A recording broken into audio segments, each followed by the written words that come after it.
El micrófono de Alicia Perris.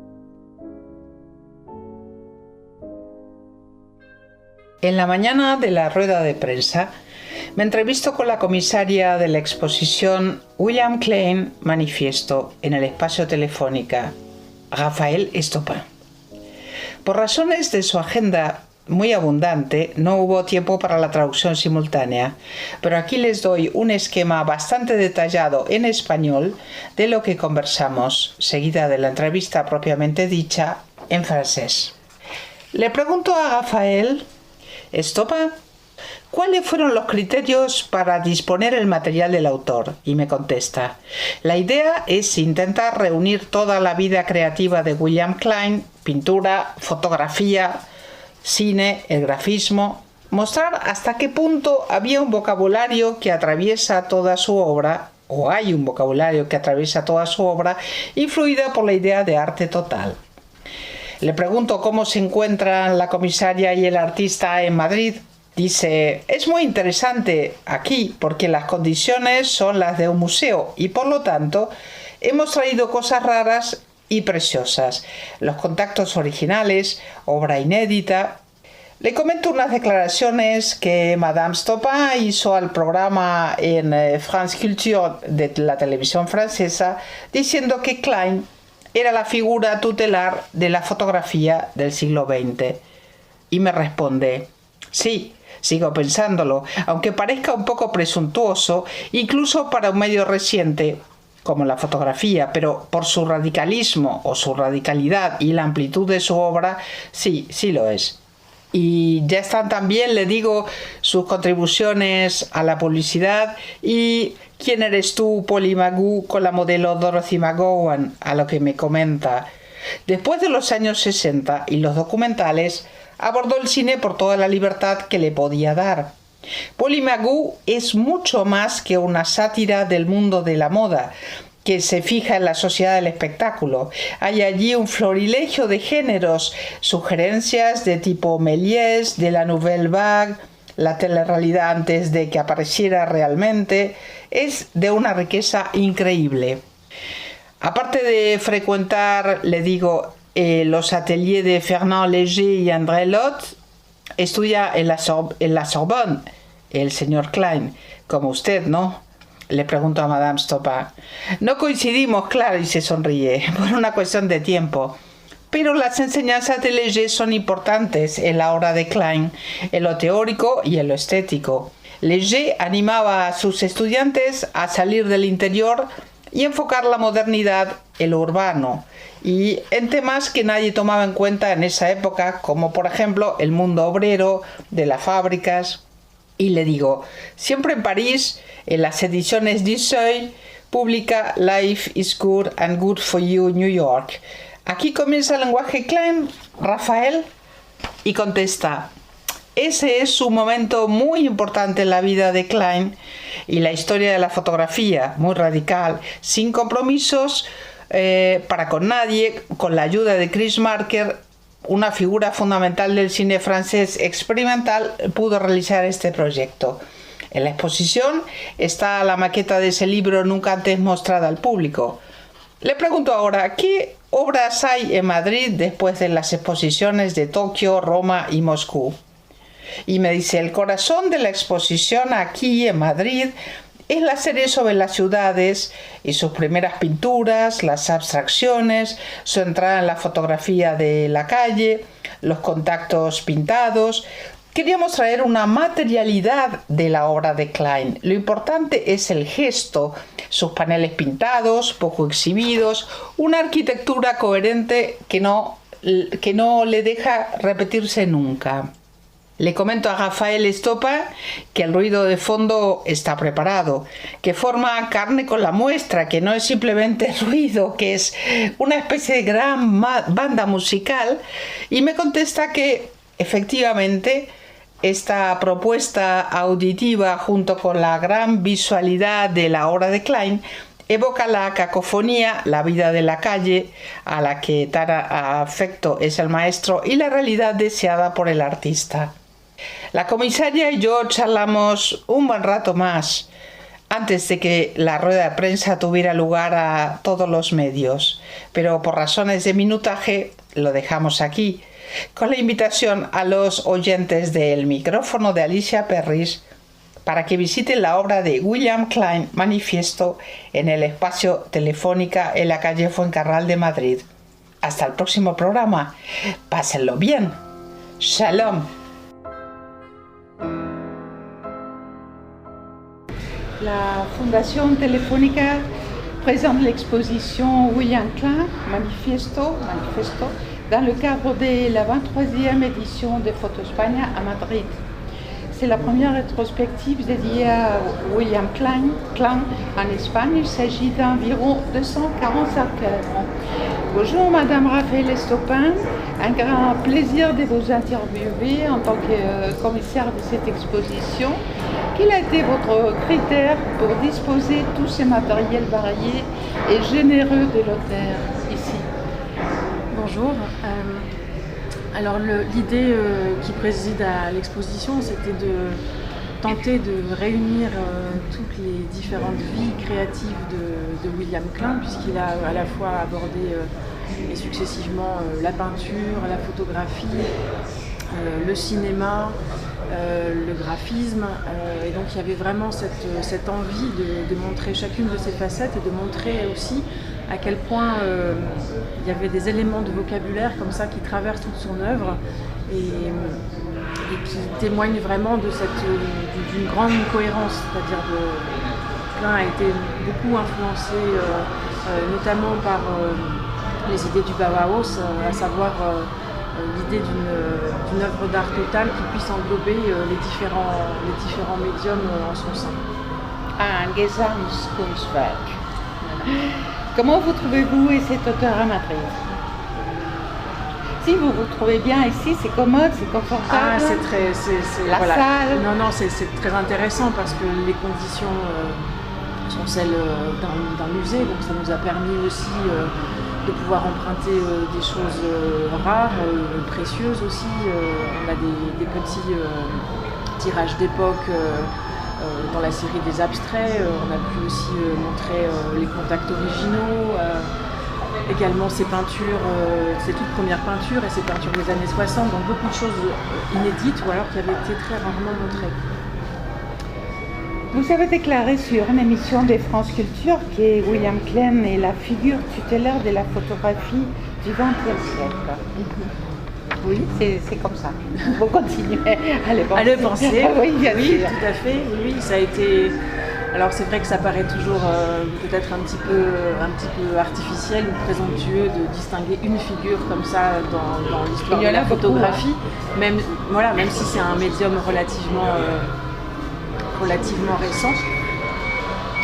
Mais tout de même, effectivement, il a été vraiment une figure de par sa radicalité, de par aussi l'ampleur de son œuvre qui a été tout à fait primordiale dans la construction du langage photographique moderne. Mais il y a aussi les contributions de Klein au monde du cinéma, de la pub, 21 films de fiction et autres, 250 annonces publicitaires. Par exemple, Qui êtes-vous, Polymagou, avec la mannequin Dorothy McGowan.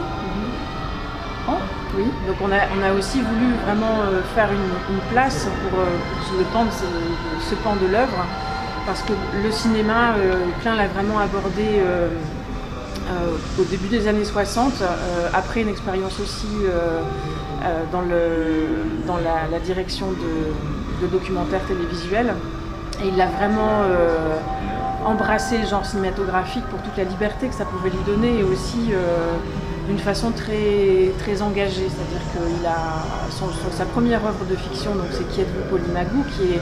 Alors on dit souvent que c'est une satire du milieu de la mode, c'est bien plus que ça, c'est un objet réellement complexe et qui parle au-delà de la mode, de la société du spectacle, et qui est donc une grande force, métaphore. Une force dans ce film qui est absolument au-delà encore aussi de la verve esthétique dont il témoigne, parce qu'il y a une combinaison et un florilège de genres, autant du film Nouvelle Vague que des inventions à la Méliès, que de la télé-réalité avant l'heure. Donc c'est d'une richesse vraiment incroyable et c'est extrêmement contemporain dans le discours. À Paris, après les pratiques aux ateliers de Fernand Léger et André Lhote, il a étudié à la Sorbonne comme vous, non? Oui. Vous avez coïncidé, non? Mais malheureusement. Non, à cette époque-là, on n'y était pas à la même époque. Ouais. Mais oui, cet enseignement de Léger, il a été, je pense, important dans l'œuvre de Klein. Pas tant, j'imagine, pour les fondements esthétiques que ses fondements théoriques, puisque il avait, Fernand Léger, vraiment développé cette pensée et encouragé ses étudiants à sortir de l'atelier et à vraiment envisager la modernité et les sujets urbains dans toutes leurs dimensions et surtout dans celles que personne ne regardait à l'époque, c'est-à-dire le monde ouvrier, les usines, etc. Et d'incorporer ces éléments dans le vocabulaire du peintre. Et puis toujours à Paris, aux éditions du Seuil, il contacte le cinéaste Chris Marker et en 1956, il publie Life is Good and Good for You in New York, Trans Witness Rebels. Le langage Klein a commencé.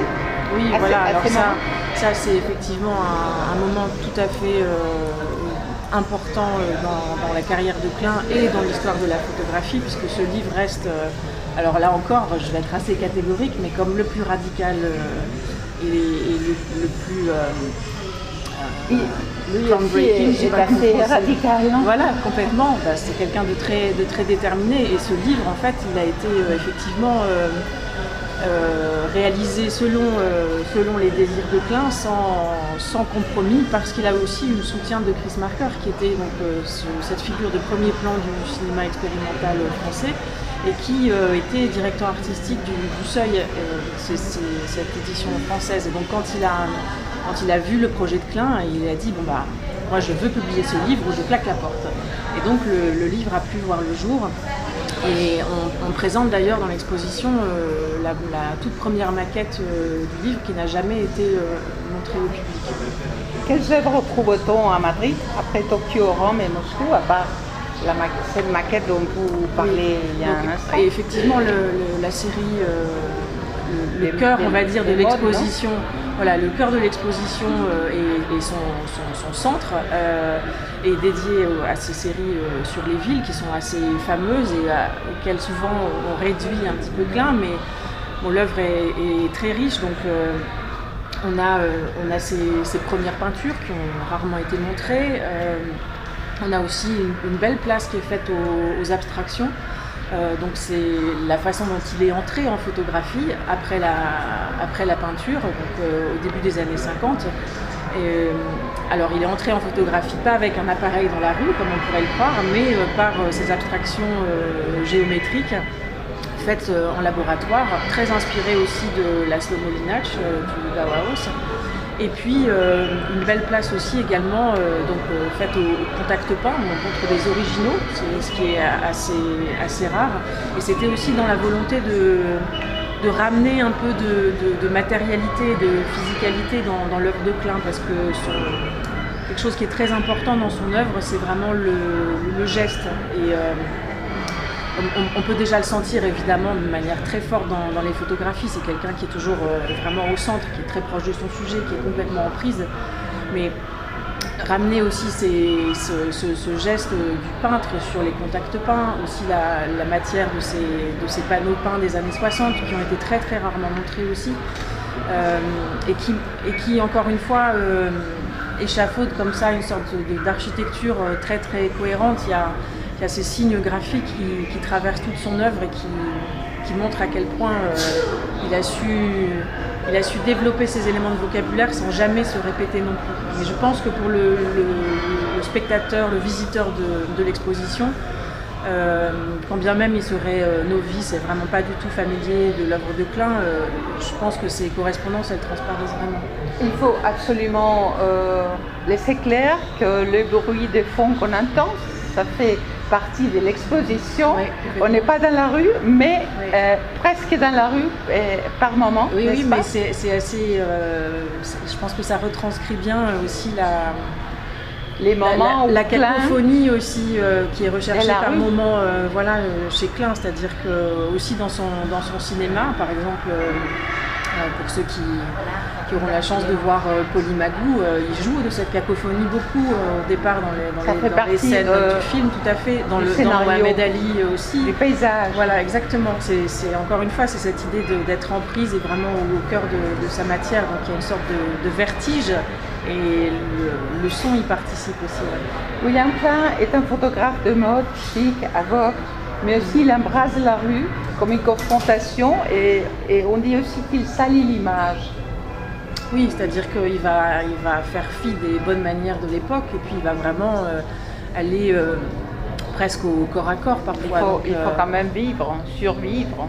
Oui, non, et puis il a cette manière qui lui est très particulière, notamment dans les séries sur les villes où il va travailler avec cet objectif grand angle, 28 mm, mais en ne suivant pas ce que cet objectif requiert habituellement, c'est-à-dire une certaine distance. Au contraire, lui, il va aller très très proche du modèle et ça va créer tous ces flous, tous ces bougés aussi. Cette vue globale de l'individu dans les tissus urbains. Voilà, c'est-à-dire qu'il va aussi être là où il a une pratique très inclusive, et c'est aussi pour ça qu'il avait eu du mal à trouver un éditeur américain pour son livre sur New York, c'est qu'il va photographier vraiment des communautés auxquelles habituellement on ne prête pas attention. Donc il y a vraiment effectivement cette idée de photographier l'humanité dans ses grandes largeurs. Il voyage à Milan et rencontre des architectes comme Angelo Mangiarotti. Il essaie la peinture murale et découvre Giorgio Strehler au Piccolo de Milan. Ça, c'est très important et assez peu commun, n'est-ce pas? Oui. Dans la vie d'une personne qui commence. Oui, il était tout jeune. Et en fait, ce qui est intéressant, c'est que ça dit aussi, je parlais du Bauhaus tout à l'heure, mais ça dit aussi à quel point il a été enclin très rapidement aux collaborations et à l'idée que son œuvre, c'était aussi une matrice qui pouvait être adaptée.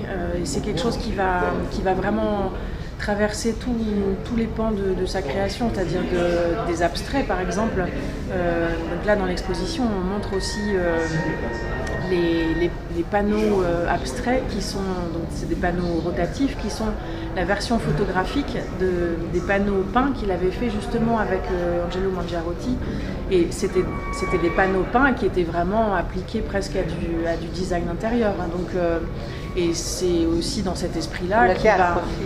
Voilà, dans le cas de Strehler. C'est dans cet esprit-là qu'il va aussi, par exemple, collaborer avec Vogue sur une très longue période pour la photographie de mode, ou faire... Là où nous sommes, non? N'est-ce voilà, pas? exactement. Nous sommes entourés de merveilleuses femmes. Voilà, donc là, en fait, l'exposition, elle laisse une bonne place à la photographie de mode avec cette introduction par une sorte de focus sur qui êtes-vous, Polymagou, pour montrer aussi qu'il y a toujours ce sous-texte qui sous-tend toute l'œuvre photographique de William Klein, et que cette mode, il a eu aussi un vrai discours dessus sur ce que c'est de faire une image de mode et qu'est-ce que cela implique aussi pour l'auteur qui place ses images dans ses magazines tirés à des millions d'exemplaires, puisqu'il a travaillé notamment pour le Vogue américain. Et Polymagou, ce qui est intéressant, c'est que c'est cette espèce de constant aller-retour entre réalité et fiction. Et donc dans l'exposition, on présente certaines pièces du film, notamment ses robes et ses prototypes, qui sont encore une fois aussi assez rares. Et puis en face, des photographies de Dorothy McGowan, qui est l'actrice, mais qui est aussi un mannequin très important à l'époque et qui a beaucoup travaillé avec William.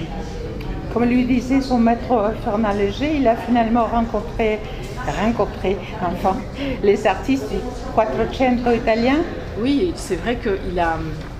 C'est lui conseiller toujours de... Oui, c'est quelqu'un William, qui connaît vraiment très bien la peinture, mais aussi la peinture du Quattrocento. Hier, on est allé voir Guernica avec lui, puisque Guernica, comme vous le savez, était au MoMA précédemment, et donc il a grandi avec ce tableau, il fréquentait beaucoup le MoMA. Il est là, monsieur William Klein Oui, à bien Madrid. sûr, oui, il est là. Il va venir Oui, bien sûr. Oui, il pour, sera là tout à l'heure. Oui, pour le vernissage, etc.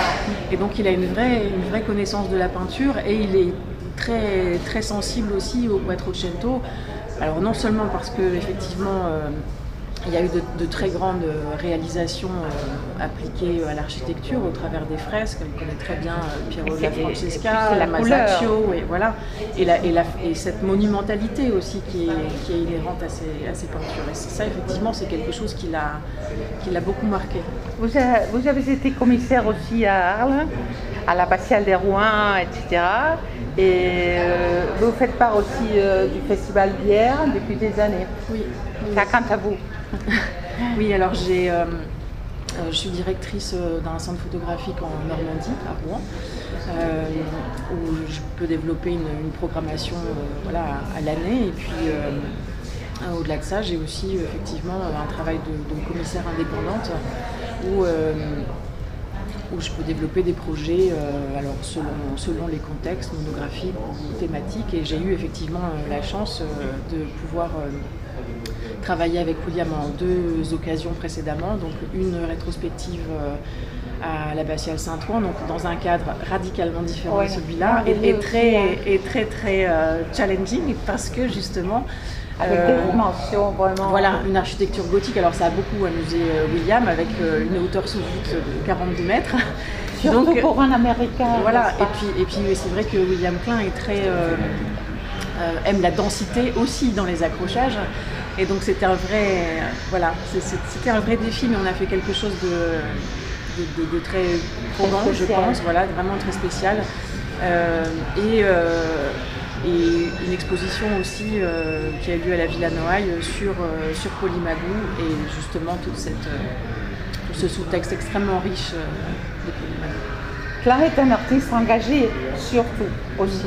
Lui-même d'une famille d'origine juive de la Hongrie, il déteste le racisme, l'antisémitisme, les juifs aussi, même s'il n'est pas peut-être orthodoxe comme son père, qu'il a connu aux États-Unis, l'antisémitisme qu'il a connu aux États-Unis. Il montre aussi les différences des classes sociales.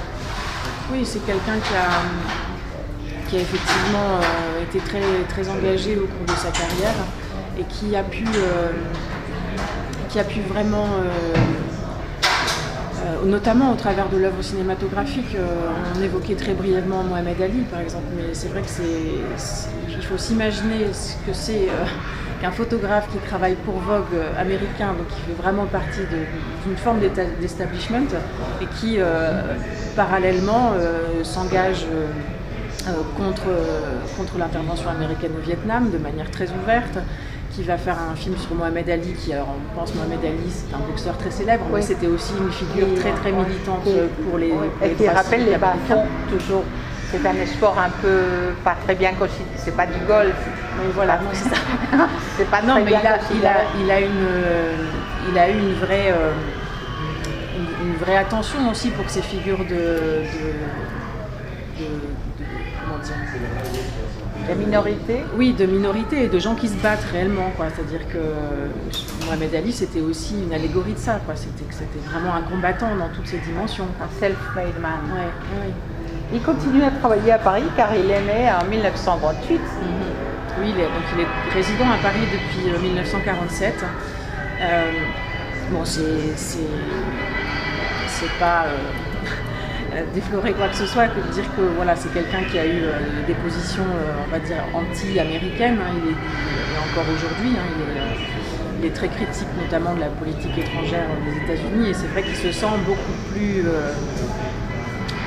à l'aise, on va dire, voilà, c'est réellement sa ville. Et puis même quand il était adolescent et qu'il vivait à New York, il a beaucoup fréquenté le MoMA, la Cinémathèque, et donc il avait cette culture européenne déjà très ancrée en lui, même avant d'arriver à Paris. Et encore, il a croisé metteurs en scène comme Varda, Lelouch, René, Godard.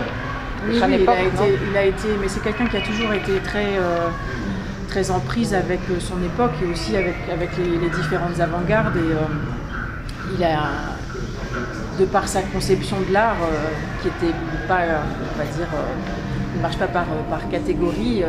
Il a vraiment toujours une attention et une ouverture pour différentes disciplines, différents médiums et artistes. Vous avez remarqué de M. Klein, vous rappelez-vous de l'autre M. Klein de Joseph Losey à la télé, son regard enfantin, la source de tous ces beaux regards qu'on lui a renvoyés. C'est très beau ça. Quel est votre rapport personnel aussi avec un personnage, un créateur comme William Klein? Alors, tous les jours, disons, pas seulement au vernissage. Non, bien sûr. Au travail quotidien. C'est quelqu'un, alors il y a William effectivement, il y a son studio aussi qui est composé de 2 personnes et qui aussi sont des personnes qui connaissent très bien ses archives, avec lesquelles il est très intéressant de collaborer. Et puis c'est vrai qu'avec William Klein, ce qui est assez passionnant pour un commissaire d'exposition, c'est que il y a beaucoup à choisir. Hein. Il y a une matière qui est incroyable, qui est assez infinie. Beaucoup de temps. Oui, mais ce qui est aussi très intéressant, c'est qu'il y a vraiment une latitude pour interpréter l'œuvre. C'est-à-dire que comme c'est toujours quelque chose qu'il a lui-même incorporé dans sa conception de sa propre œuvre, comme les contacts peints par exemple. On montre ici les originaux, mais les contacts peints, ils ont été d'emblée pensés comme une forme de matrice qui pouvait être agrandie de manière monumentale. Donc il y a cette capacité à jouer aussi avec cette matière et à l'interpréter. Donc cette latitude, elle est vraiment très appréciable, ce qui fait que à la fin, effectivement, ça donne lieu à des réelles collaborations. Vous voulez ajouter quelque chose d'autre pour terminer notre interview? Alors vous me demandiez si j'étais bien à Madrid. Oui, je pense que cette exposition-là, elle est assez spéciale pour moi, au regard aussi des précédentes qu'on a pu faire, parce que elle est vraiment, je pense qu'elle arrive à englober comme ça faire une sorte de liaison entre toutes ces vies créatives et alors c'est pas par flatterie que je vais dire ça, mais la Fondation Telefonica, elle a aussi permis de produire de nombreuses œuvres et c'est pour la première fois en Espagne. Voilà, je crois. Voilà, et c'est aussi vraiment très intéressant. Oui, non, mais c'est vrai. Ce qui est vraiment très intéressant, en fait, c'est que ça a permis aussi de sortir des images qui sont moins. Voilà, ça a permis de sortir un peu des sentiers balisés, et ça, c'est quelque chose qui est très précieux. Voilà. Un grand merci, c'est vraiment un énorme plaisir et un honneur. À la prochaine, j'espère. Salam. Merci à vous.